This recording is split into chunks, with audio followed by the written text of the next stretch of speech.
Good morning बच्चों। आज हम लोग अलंकार के बारे में पढ़ेंगे। तो अलंकार क्या है? अलंकार का शाब्दिक अर्थ है गहना या आभूषण। जिस प्रकार नारी अपने श्रृंगार के लिए विभिन्न आभूषण का प्रयोग करती है, उसी प्रकार कवि अपनी भाषा और भावों के सौंदर्य वृद्धि के लिए अलंकार का प्रयोग करते हैं। वास्तव में ये अलंकार कविता को सरसता प्रदान करके मनोरंजक बनाते हैं। साहित्य में ये शब्द और अर्थ, ये दोनों ऐसे साधन हैं जिनमें काव्य में चमत्कार उत्पन्न होता है और सौंदर्य वृद्धि होती है। इसलिए अलंकारों को दो भागों में विभाजित किया गया है।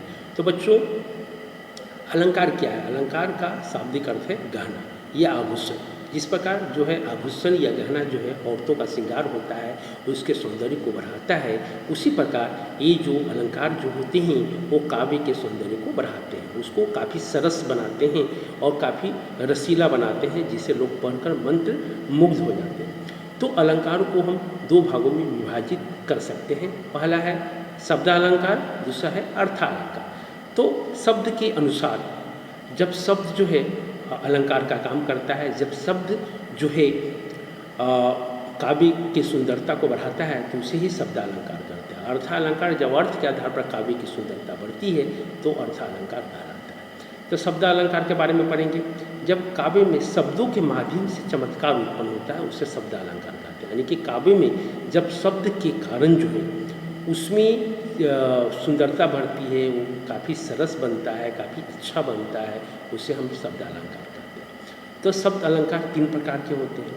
अनुप्रास अलंकार, उसके बाद आपका अनुप्रास अलंकार के बाद आपको होगा यमक अलंकार होगा, यमक अलंकार के बाद होगा श्लेष अलंकार। तो आज हम लोग सबसे पहले अनुप्रास अलंकार के बारे में समझेंगे।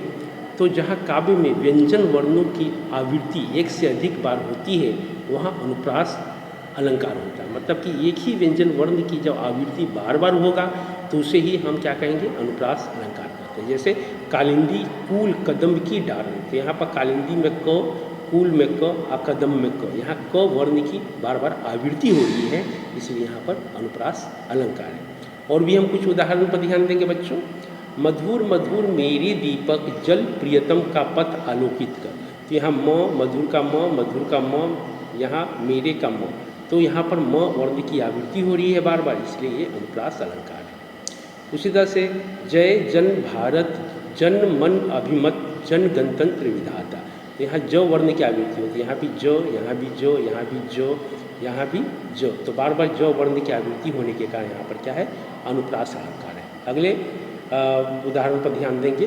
उसकी स्मृति पाथ्य बनी थके पथिक की पंथा की, तो यहाँ पर आपको जो है क वर्ण की आवृत्ति होगी, क बार बार आ रहा है, इसलिए यहाँ पर जो है आपका क्या है?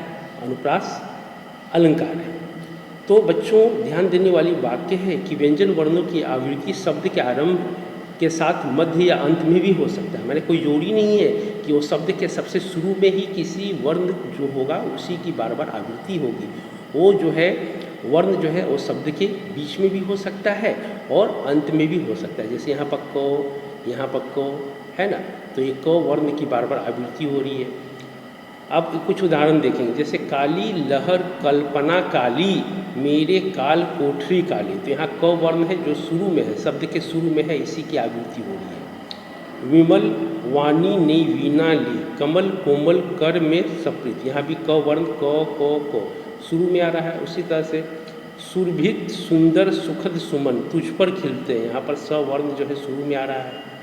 मुदित महीपति मंदिर, तो यहाँ भी म वर्ण जो है शुरू में आ रहा है, बार बार म वर्ण की आवृत्ति हो रही है, इसलिए यहाँ पर क्या है? ये अनुप्रास अलंकार है। आशा है बच्चों आप अच्छी तरह से समझ गए होंगे अनुप्रास अलंकार। तो अनुप्रास अलंकार वो होता है जिसमें एक ही वर्ण की आवृत्ति हर शब्द में होती है। धन्यवाद।